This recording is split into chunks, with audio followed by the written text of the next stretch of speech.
There's a neurological disorder with physical effects more drastic than most. It's called Bell's palsy, and it attacks completely paralyzes one side of the face. It happens without warning, and there's nothing that you can do to stop it. Most people don't even know what's happening to them. They think some type of terrible tumor or a stroke.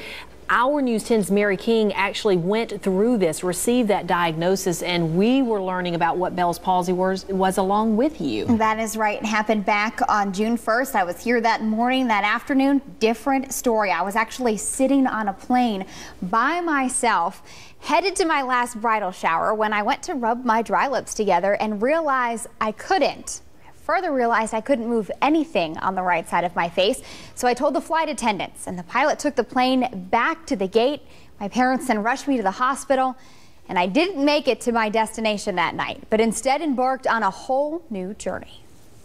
For someone who loves to smile, suddenly not being able to is devastating. You're trying to smile, and the muscles on the left side of your face all move, and that includes even up into the forehead. This photo was taken the night of June 1st. This is just 10 hours before. I sat down with the guys at SCENG who... That morning I had a shooting pain in the back of my head and my taste buds seemed off, but I had no idea they were signs of something more to come. The progression of all of the symptoms tends to be over hours to days, which is a rapid onset. And it would eventually shut down all movement on the right side of my face. The nerve becomes inflamed, then it stops functioning, and without signals from the nerve, all of the muscles basically go weak or are paralyzed on one side of the face. I first noticed I couldn't rub my lips together and my right eye wasn't blinking. Once at the hospital, my fear that I might be having a stroke was replaced by 2 words: Bell's palsy. It is so distinctive and so dramatic, and for one thing, it happens typically to people who are otherwise healthy. You may have heard of it or know someone who has had it, but neurologist Dr. David Hammett says just 30 people out of every 100,000 have a Bell's palsy attack in the U.S. each year. This is the chickenpox virus. It's called the varicella zoster virus. It's also the virus that results in shingles. Those viruses live in those nerves. They sort of stay dormant for perhaps a lifetime, and then something reactivates them.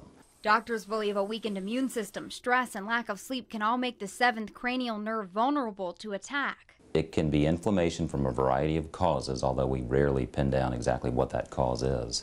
And while much of the disease is a mystery, doctors do know its effects can last several weeks to several months, and in rare cases, never change. This is a population of patients that is generally healthy, so life is very much affected by this fairly sudden change. This was day 7 of my attack. My symptoms weren't changing much, but I'd been on steroids and antivirals from the beginning. It's extremely important to get to the physician quickly or to get the treatment started quickly if they're going to work. Dr. Hammett says if meds are started within 3 days of the first symptoms, there seems to be a greater chance recovery time can be shortened. And while there's nothing you can do to ward off the onset of an attack, there's something you can do during it. I think what's more important than anything else is to maintain hope and believe that it is going to get better. In my case, it was more than 15 days of hope, medication, family and friends, patience, prayers, and the good Lord that finally turned this unintentional frown upside down. Again, most people are expected to make a full recovery, and that can happen with or without medication sometimes. Now, if you are going through an attack and it seems your recovery has stalled over a period of months, Dr. Hammett says there are surgical options for patients to help the asymmetry of the face. And seeing that first picture, I mean, it's definitely amazing to see that and then see you now, you know, the normal Mary that we're used to. I can't imagine what was going through your head when that first came on. Well, and you just hear the stories of so many who have never recovered, and you say, is this how things are going to be? And I'm thankful to have made that recovery and want those out there who are still waiting to make that recovery to hold out hope. All right. Thank you, Mary. So glad you're feeling better. Thanks, you look guys. great.